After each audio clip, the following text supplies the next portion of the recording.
Section 1. Listening Comprehension. In this section of the test, you will have an opportunity to demonstrate your ability to understand conversations and talks in English. There are 3 parts to this section, with special directions for each part. Answer all the questions on the basis of what is stated or implied by the speakers you hear. Do not take notes or write in your test book at any time. Do not turn the pages until you are told to do so. Part A. Directions. In Part A, you will hear short conversations between 2 people. After each conversation, you will hear a question about the conversation. The conversations and questions will not be repeated. After you hear a question, read the 4 possible answers in your test book and choose the best answer. Then, on your answer sheet, find the number of the question and fill in the space that corresponds to the letter of the answer you have chosen. Listen to an example. On the recording, you will hear, "That exam was just awful." "Oh, it could have been worse." What does the woman mean? In your test book, you will read, A. The exam was really awful. B. It was the worst exam she had ever seen. C. It couldn't have been more difficult. D. It wasn't that hard. You learn from the conversation that the man thought the exam was very difficult, and that the woman disagreed with the man.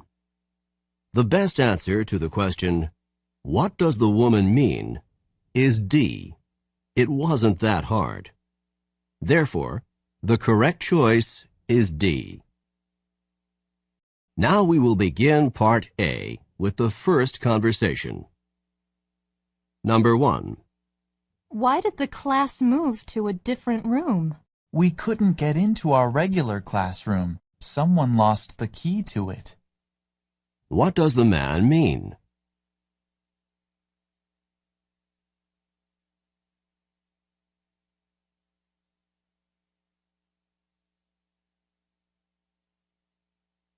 Number 2. Do you have the book that you borrowed from Jim? I need to use it. No, sorry, I don't. I already returned it to Jim. What does the woman mean?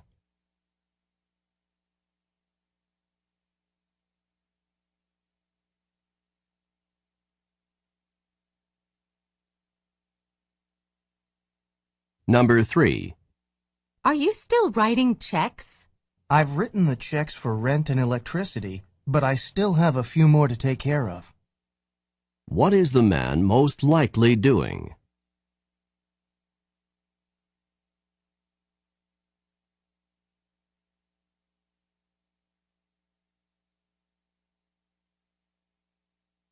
Number 4. Should we leave for class now? But it's not time for class yet. What does the woman mean?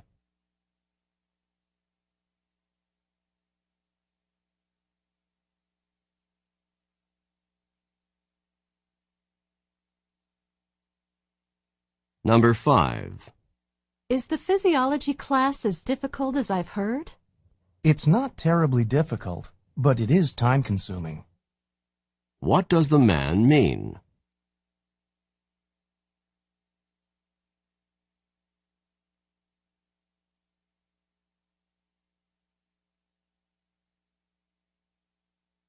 Number 6. These dorm rooms could certainly use a new coat of paint. I'll say. What does the woman mean?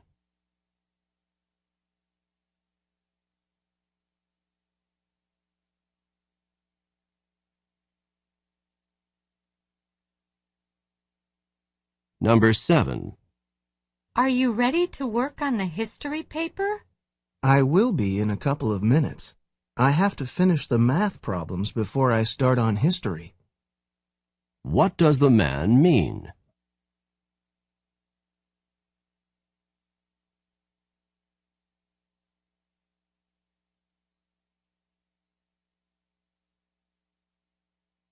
Number 8.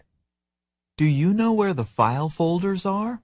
Sorry, I don't. They were moved, and now I don't know where they are.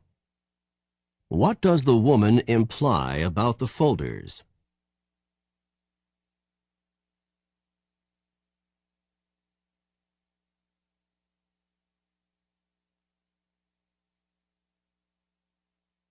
Number 9. We seem to have a difficult problem to solve. The problem is not unrepairable. What does the man mean?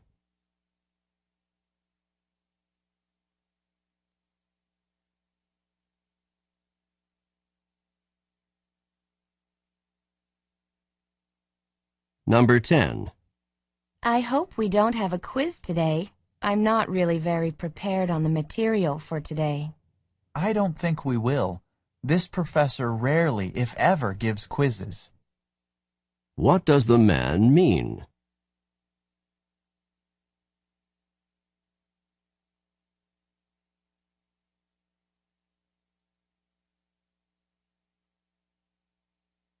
Number 11.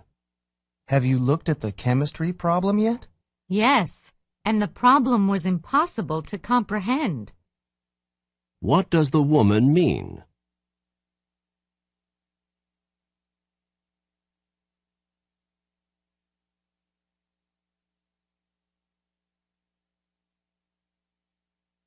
Number 12. Do you know if we have to pay a fee to see the exhibit at the museum? Not as far as I know. What does the man mean?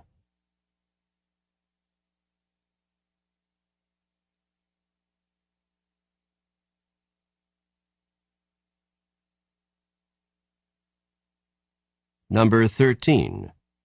I can't take the biology course I wanted to take this semester. It's at the same time as the chemistry course I have to take. Why not wait to take the biology course next semester? What does the man suggest about the biology course?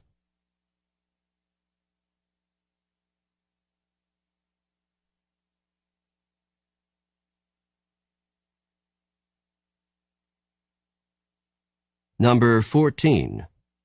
Where are you going now? I'm heading to a talk by Dr. Barton. There's going to be a solar eclipse later this month. Dr. Barton's giving a talk on what to expect during the eclipse. Who is Dr. Barton most likely to be?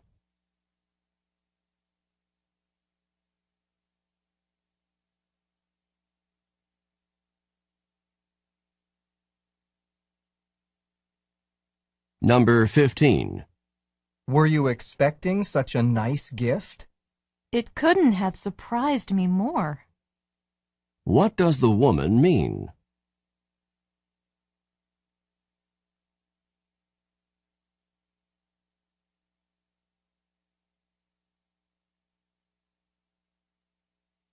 Number 16.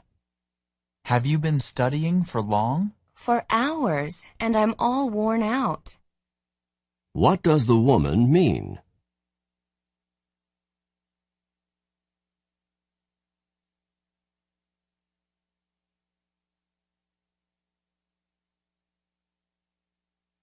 Number 17. Do you think that Tom's the one who should be selected for the team? Oh, he's head and shoulders above the rest. What does the man say about Tom?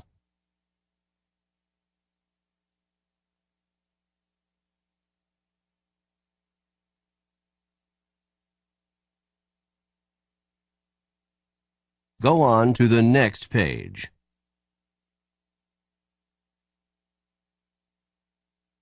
Number 18. Do you understand what we're supposed to do for tomorrow? Not really.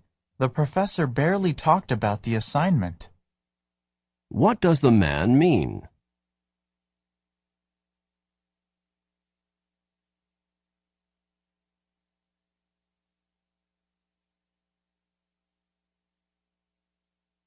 Number 19. Did you go to the party last night? If I had known about it, I would have. What does the man say about the party?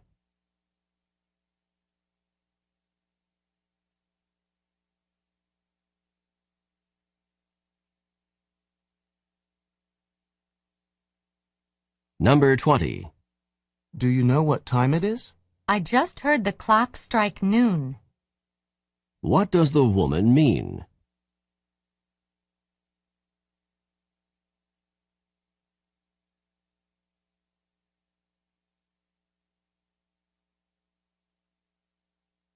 Number 21.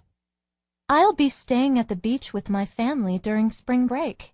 So you did decide to take the trip after all. What did the man believe about the woman?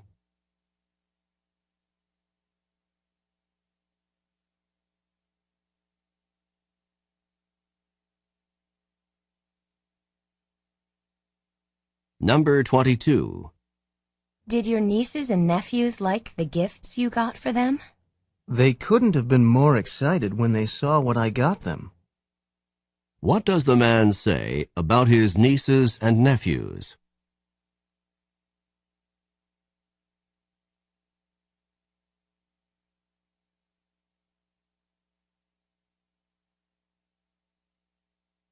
Number 23.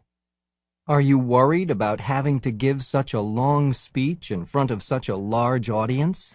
I think I can pull it off. What does the woman mean?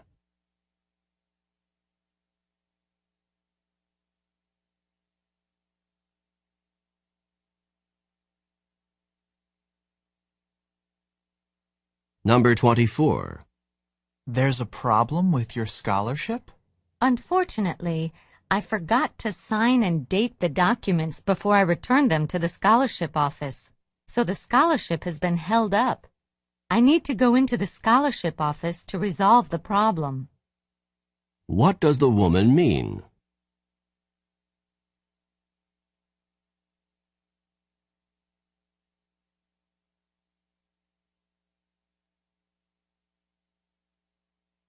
Number 25. Were the bills paid on time this month? I wish they had been. What does the man imply?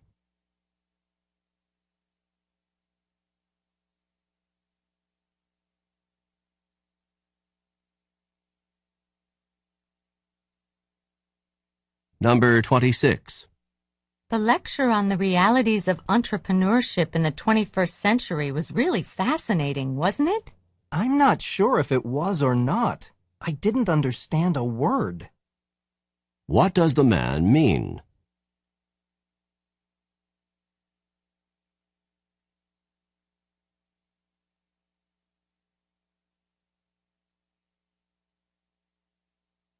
Number 27. I forgot to send the scholarship application in on time. You really missed the boat. What does the woman say to the man?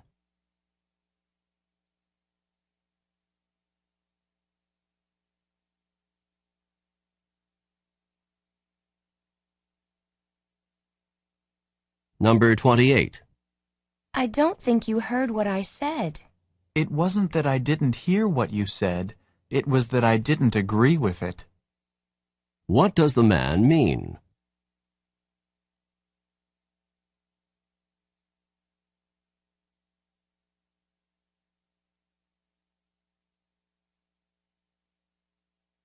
Number 29. John will pick us up at 7:30 for the concert. That should give us plenty of time to get there. So John is going after all. What had the woman expected?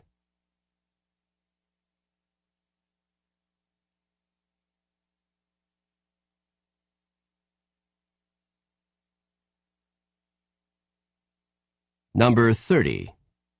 Did you enjoy the trip? Not really. If the water hadn't been so rough and the boat hadn't rolled around so much, I would have enjoyed it more. What does the man mean?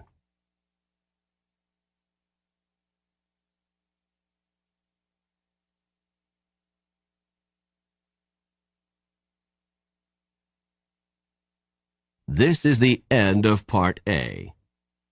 Go on to the next page.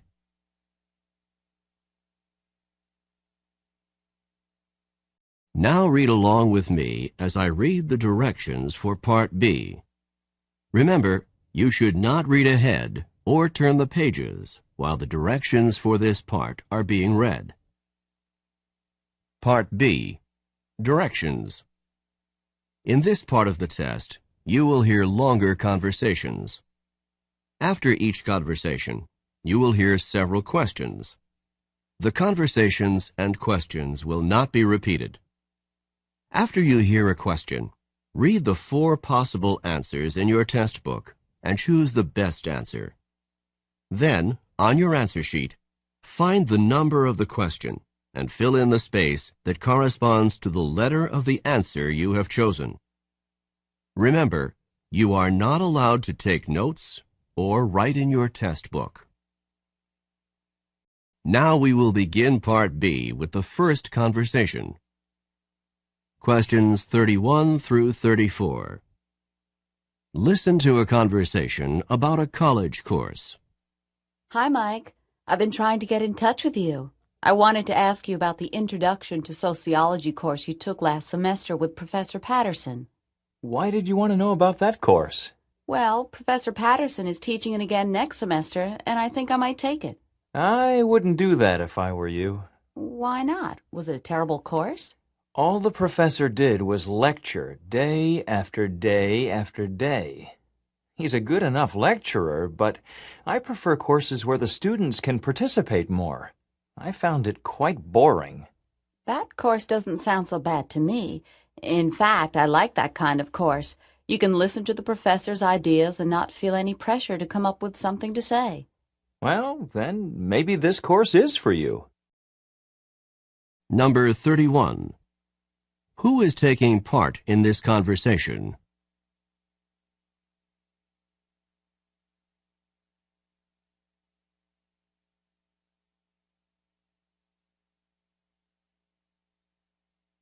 Number 32. Why does the woman want to talk with Mike?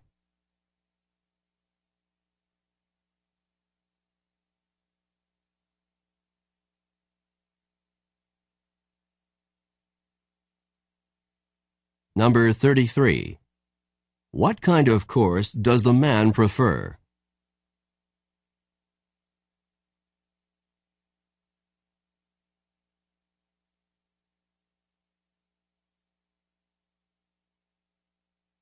Number 34.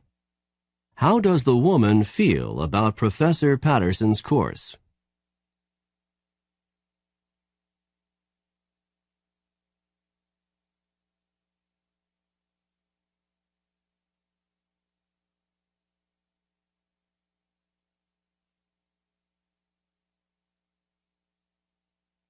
Questions 35 through 38. Listen to a conversation about a new solar energy plant. I was reading in last night's paper that the utility company wants to build a solar energy plant in the desert not far from here. Do you think that's a good idea? A good idea? It's a great idea. Solar energy is the energy of the future. It's clean, it's safe, and it's abundant. What could be better? Won't the utility company just raise our rates to pay for this new plant?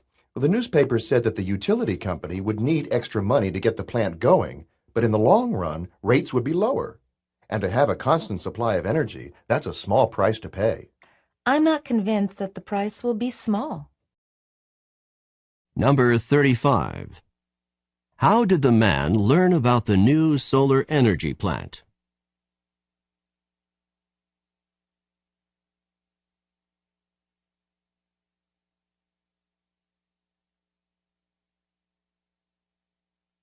Number 36. Where will the solar energy plant be constructed?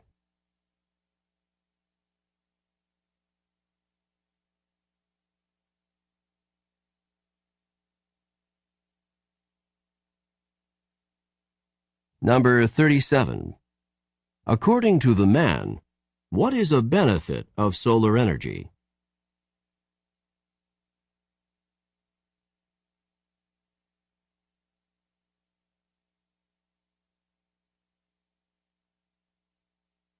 Number 38.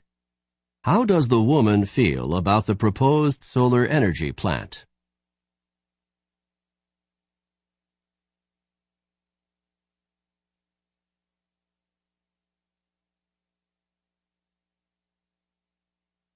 This is the end of Part B. Go on to the next page.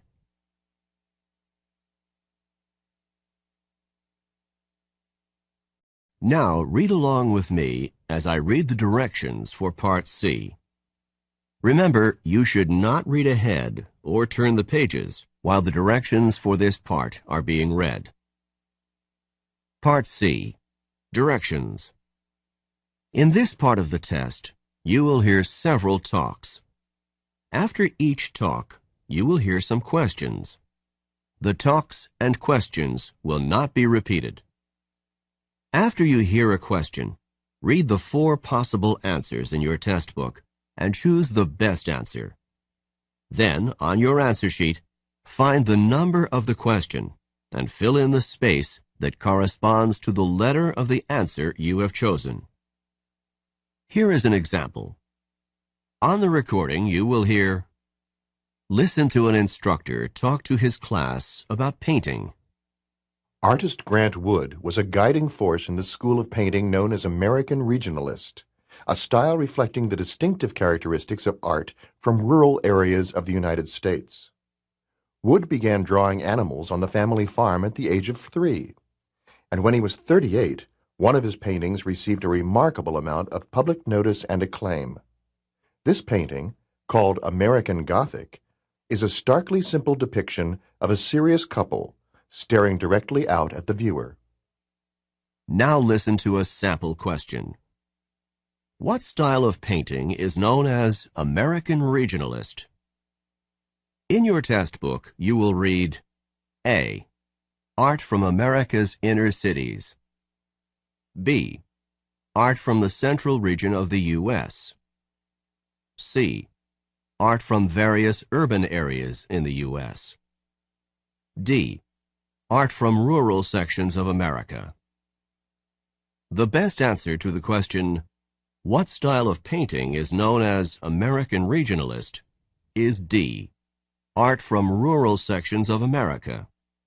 Therefore, the correct choice is D. Now listen to another sample question. What is the name of Wood's most successful painting? In your test book, you will read A. American Regionalist. B. The Family Farm in Iowa. C.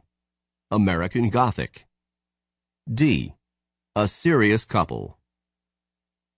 The best answer to the question, what is the name of Wood's most successful painting, is C. American Gothic. Therefore, the correct choice is C. Remember, you are not allowed to take notes or write in your test book. Now we will begin Part C with the first talk. Questions 39 through 42. Listen to a man talking to a group of students. Hello, I'm John Rogers, the manager of the student bookstore. All of you have been selected to work part-time in the bookstore while you are completing your university studies. One of the first things I need to do is prepare a work schedule, and I need 2 pieces of information from each of you in order to make up the schedule. First of all, I need to know the hours you are free to work. Each of you will be assigned 20 hours of work per week, and those hours could be any time that the bookstore is open, on weekdays, in the evenings, or on weekends. I would like each of you to write down for me the hours when you have classes so that I will know when you are free to work. The second piece of information that I need is your job preference. Most of the jobs that are available are working as a cashier or stocking shelves with books. There are also a few positions working in the business office. Please write down which jobs you would prefer.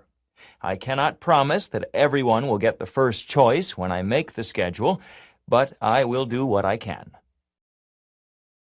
Number 39. Who is John Rogers?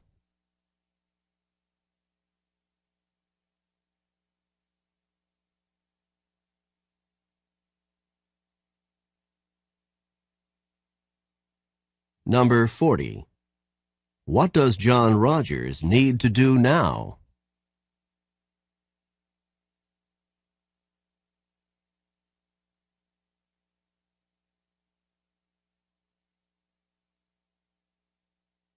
Number 41. What does John Rogers need to know?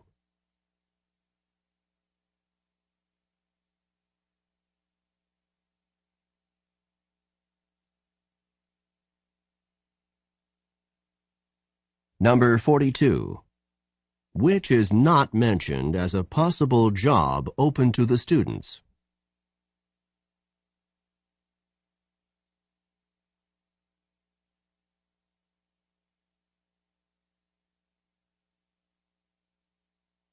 Questions 43 through 46. Listen to a talk given by a woman. Did you know that those large plastic soda bottles that are so common today can actually get recycled into soft, warm, cuddly jackets and blankets with the feel of fleece? These bottles have generally been dumped into landfill rather than recycled, but now that's beginning to change. In this recycling process, the bottles are gathered at a plant, cleaned, and then crushed into tiny chips.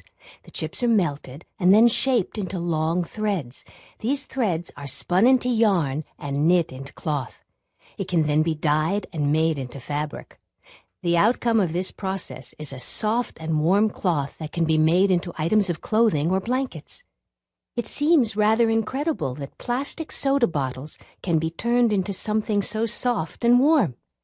I think that all of you should look for some of these products in stores and purchase them. They are great products, and they are great for the environment at the same time. Number 43. What is the topic of the talk?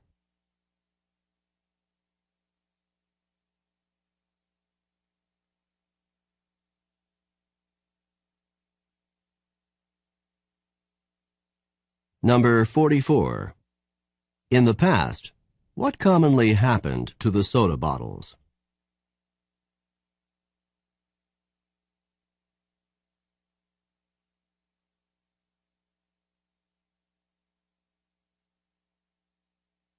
Number 45. What can be made out of the soda bottles?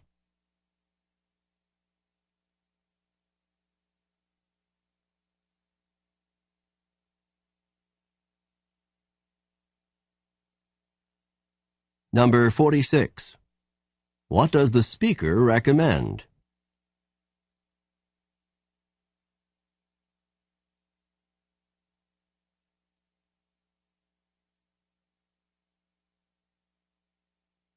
Questions 47 through 50. Listen to a talk on the first transcontinental railroad. The importance to the United States of the first transcontinental railroad cannot be overrated. This railroad had a profound effect on many aspects of American life, on communication, on transportation of agricultural products and livestock to market, and the settlement of the West, to name a few. But it was no easy feat to build such a railroad. The first transcontinental railroad was undertaken in 1862 by two competing railroad companies. The Union Pacific started in Omaha, Nebraska, and moved westward. The Central Pacific began in Sacramento, California, and moved eastward. Of the two, the Central Pacific had the more difficult task because it was faced with traversing the Sierra Nevadas. To lay tracks across these mountains, workers had to carve out footpaths on steep mountain faces and then use dynamite to blast out access for the railroad tracks. After years of dangerous and exhausting labor, the workers from the Central Pacific met up with the workers from the Union Pacific near Ogden, Utah on May 10, 1869. In an exuberant ceremony, the last of the tracks was nailed to the ground with a golden spike. The completion of the railroad marked the beginning of a new era in transportation. Number 47. Who built the first transcontinental railroad?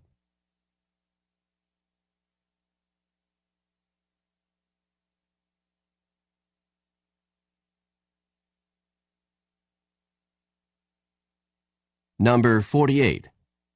What was difficult about the job the Central Pacific workers had to complete?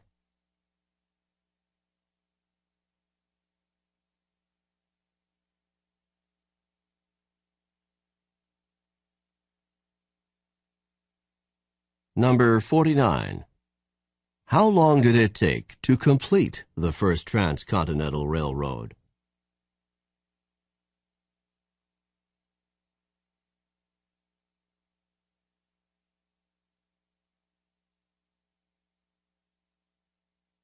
Number 50. What happened at the ceremony marking the completion of the railroad?